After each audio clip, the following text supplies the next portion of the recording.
Frankenstein chapter 24 part 3. I mean, really, couldn't she have divided this into 2 chapters? September 12th.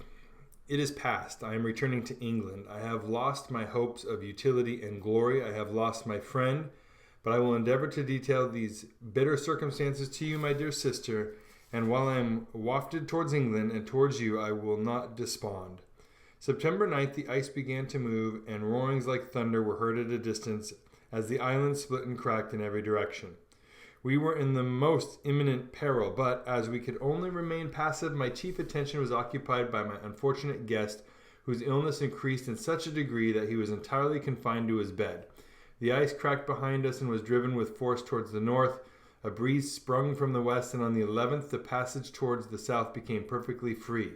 When the sailors saw this, and that their return to their native country was apparently assured, a shout of tumultuous joy broke from them, loud and long continued. Frankenstein, who was dozing, awoke and asked the cause of the tumult. "They shout," I said, "because they will soon return to England." "Do you then really return?" "Alas, yes. I cannot withstand their demands. I cannot lead them unwillingly to danger, and I must return."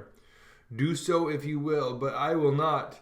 You may give up your purpose, but mine is assigned to me by heaven, and I dare not. I am weak, but surely the spirits who assist my vengeance will endow me with sufficient strength."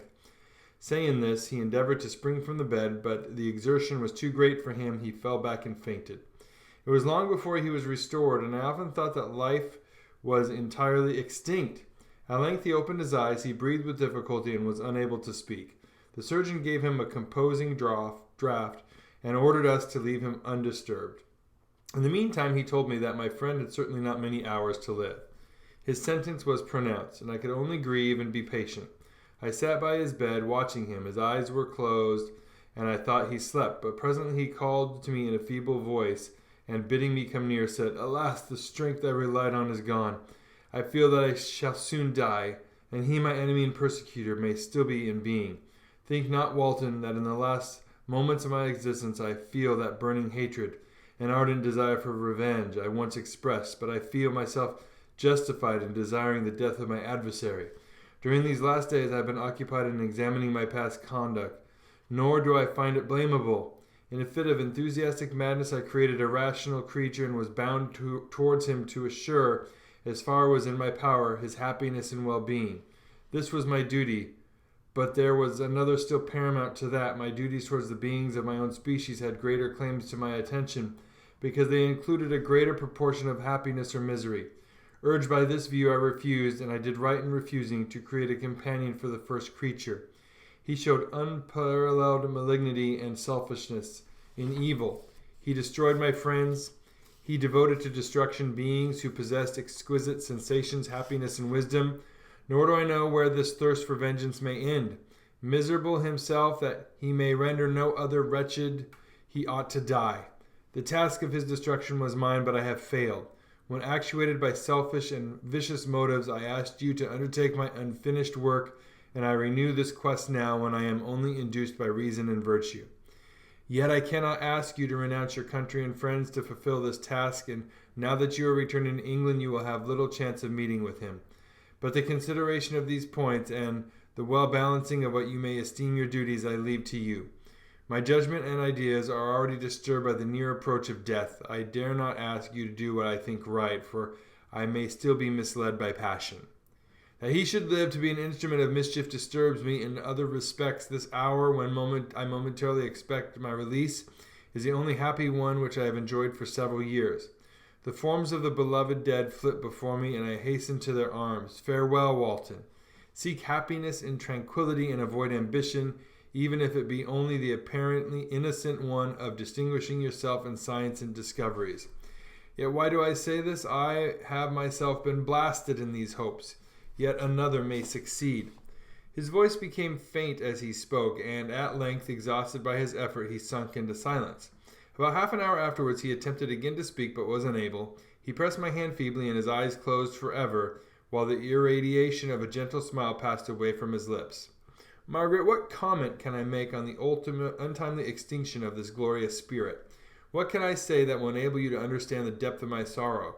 All that I should express would be inadequate and feeble. My tears flow. My mind is overshadowed by a cloud of disappointment, but I journey towards England, and I may there find consolation. I am interrupted. What do these sounds portend? It is midnight. The breeze blows fairly, and the watch on deck scarcely stir. Again, there is a sound as of a human voice, but hoarser. It comes from the cabin where the remains of Frankenstein still lie. I must arise and examine. Good night, my sister. Great God, what a scene has just taken place. I am yet dizzy with remembrance of it. I hardly know whether I shall have the power to detail it. Yet the tale which I have recorded would be incomplete without this final and wonderful catastrophe. I entered the cabin where lay the remains of my ill-fated and admirable friend. Over him hung a form which I cannot find words to describe, gigantic in stature, yet uncouth and distorted in its proportions. As he hung over the coffin, his face was concealed by long locks of ragged hair. But one vast hand was extended, in color and apparent texture, like that of a mummy. When he heard the sound of my approach, he ceased to utter exclamations of grief and horror, and sprung towards the window. Never did I behold a vision so horrible as his face, of such loathsome yet appalling hideousness. I shut my eyes involuntarily, and endeavored to recollect what were my duties with regard to this destroyer. I called on him to stay. He paused, looking on me with wonder, and again turning towards the lifeless form of his creator. He seemed to forget my presence, and every feature and gesture seemed instigated by the wildest rage of some uncontrollable passion. "That is also my victim," he exclaimed. "In his murder my crimes are consummated. The miserable series of my being is wound to its close. Ah, Frankenstein, generous and self-devoted being, what does it avail that I now ask thee to pardon me? I, who irretrievably destroyed thee by destroying all thou lovest. Alas, he is cold, he cannot answer me." His voice seemed suffocated, and my first impulses, which had suggested to me the duty of obeying the dying request of my friend in destroying his enemy, were now suspended by a mixture of curiosity and compassion. I approached this tremendous being. I dared not again raise my eyes to his face. There was something so scarring and unearthly in his ugliness. I attempted to speak, but the words died away on my lips. The monster continued to utter wild and incoherent self-reproaches. At length, I gathered resolution to address him in a pause of the tempest of his passion. "Your repentance," I said, "is now superfluous. If you had listened to the voice of conscience and heeded the stings of remorse, before you had urged your diabolical vengeance to this extremity, Frankenstein would yet have lived." "And do you dream?" said the demon. "Do you think that I was then dead to agony and remorse? He continued, pointing to the corpse, "he suffered not in the consummation of the deed. Oh, not the 10,000th portion of the anguish that was mine during the lingering detail of its execution. A frightful selfishness hurried me on, while my heart was poisoned with remorse. Think you that the groans of Clerval were music to my ears? My heart was fashioned to be susceptible of love and sympathy. And when wrenched by misery to vice and hatred, it did not endure the violence of the change without torture such as you cannot even imagine. After the murder of Clerval, I returned to Switzerland, heartbroken and overcome. I pitied Frankenstein. My pity amounted to horror. I abhorred myself. But when I discovered that he, the author at once of my existence, of its unspeakable torments, dared to hope for happiness, that while he accumulated wretchedness and despair upon me, he sought his own enjoyment and feelings and passions from the indulgence of which I was forever barred, then impotent envy and bitter indignation filled me with an insatiable thirst for vengeance. I recollected my threat and resolved that it should be accomplished. I knew that I was preparing for myself a deadly torture, but I was the slave, not the master, of an impulse which I detested, yet could not disobey. Yet when she died, nay, then I was not miserable. I had cast off all feeling, subdued all anguish, to riot in the excess of my despair. Evil thenceforth became my good. Urged thus far, I had no choice but to adapt my nature to an element which I had willingly chosen. The completion of my demoniacal design became an insatiable passion, and now it is ended. There is my last victim. I was at first touched by the expressions of his misery, yet, when I called to mind what Frankenstein had said of his powers of eloquence and persuasion, and when I again cast my eyes on the lifeless form of my friend, indignation was rekindled within me. "Wretch," I said, "it is well that you come here to whine over the desolation that you have made. You throw a torch into a pile of buildings, and when they are consumed, you sit among the ruins and lament the fall. Hypocritical fiend! If he whom you mourn still lives, still would he be the object again, would he become the prey of your accursed vengeance. It is not pity that you feel. You lament only because the victim of your malignity is withdrawn from your power. Ah, it is not thus, interrupted the being. Yet such must be the impression conveyed to you by what appears to be the purport of my actions. Yet I seek not a fellow feeling in my misery. No sympathy may I ever find. When I first sought it, it was the love of virtue, the feelings of happiness and affection with which my whole being overflowed, that I wished to be participated. But now that virtue has become to me a shadow, and that happiness and affection are turned into bitter and loathing despair. In what should I seek for sympathy?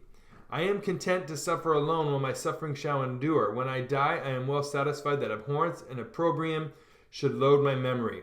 Once my fancy was soothed with dreams of virtue, of fame, and of enjoyment. Once I falsely hoped to meet with beings who, pardoning my outward form, would love me for the excellent qualities which I was capable of unfolding. I was nourished with high thoughts of honor and devotion, but now crime has degraded me beneath the meanest animal. No guilt, no mischief, no malignity, no misery can be found comparable to mine. When I run over the frightful catalogue of my sins, I cannot believe that I am the same creature whose thoughts were once filled with sublime and transcendent visions of the beauty and the majesty of goodness. But it is even so. The fallen angel becomes a malignant devil. Yet even that enemy of God and man had friends and associates in his desolation. I am alone. You who call Frankenstein your friend seem to have a knowledge of my crimes and his misfortunes. But in the detail which he gave you of them, he could not sum up the hours and months of misery which I endured, wasting in impotent passions. For while I destroyed his hopes, I did not satisfy my own desires. They were forever ardent and craving. Still I desired love and fellowship, and I was still spurned. Was there no injustice in this? Am I to be thought the only criminal when all humankind sinned against me? Why do you not hate Felix, who drove his friend from the door with contumely? Why do you not execrate the rustic who sought to destroy the Savior of his child? Nay, these are virtuous and immaculate beings. I, the miserable and the abandoned, am an abortion to be spurned at and kicked and trampled on. Even now my blood boils at the recollection of this injustice. But it is true that I am a wretch. I have murdered the lovely and the helpless. I have strangled the innocent as they slept, and grasped to death his throat who never injured me or any other living thing. I have devoted my Creator, the select specimen of all that is worthy of love and admiration among men, to misery. I have pursued him even to that irredeemable ruin. There he lies, white and cold in death. You hate me, but your abhorrence cannot equal that with which I regard myself. I look on the hands which executed the deed. I think on the heart in which the imagination of it was conceived, and long for the moment when these hands will meet my eyes, when that imagination will haunt my thoughts no more.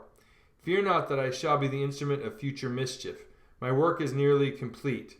Neither yours nor any man's death is needed to consummate the series of my being and accomplish that which must be done, but it requires my own. Do not think that I shall be slow to perform this sacrifice. I shall quit your vessel on the ice raft which brought me thither, and shall seek the most northern extremity of the globe. I shall collect my funeral pile and consume to ashes this miserable frame, that its remains may afford no light to any curious and unhallowed wretch, who would create such another as I have been. I shall die. I shall no longer feel the agonies which now consume me, or be the prey of feelings unsatisfied yet unquenched. He is dead who called me into being, and when I shall be no more, the very remembrance of us both will speedily vanish. I shall no longer see the sun or stars, or feel the winds play on my cheeks. Light, feeling, and sense will pass away, and in this condition must I find my happiness. Some years ago, when the images which this world affords first opened upon me, when I felt the cheering warmth of summer, and heard the rustling of the leaves and the warbling of the birds, and these were all to me, I should have wept to die. Now it is my only consolation. Polluted by crimes and torn by the bitterest remorse, where can I find rest but in death? Farewell, I leave you, and in you the last of humankind whom these eyes will ever behold. Farewell, Frankenstein. If thou wert yet alive, and yet cherished a desire of revenge against me, it would be better satiated in my life than in my destruction. But it was not so. Thou didst seek my extinction, that I might not cause greater wretchedness, And if yet, in some mode unknown to me, thou hadst not ceased to think and feel, thou wouldst not desire against me a vengeance greater than that which I feel. Blasted as thou wert, my agony was still superior to thine, for the bitter sting of remorse will not cease to rankle in my wounds until death shall close them forever. But soon, he cried with a sad and solemn enthusiasm, I shall die, and what I now feel will be no longer felt. Soon these burning miseries will be extinct. I shall ascend my funeral pile triumphantly and exult in the agony of the torturing flames. The light of that conflagration will fade away. My ashes will be swept into the sea by the winds. My spirit will sleep in peace. Or if it thinks, it will not surely think thus. Farewell.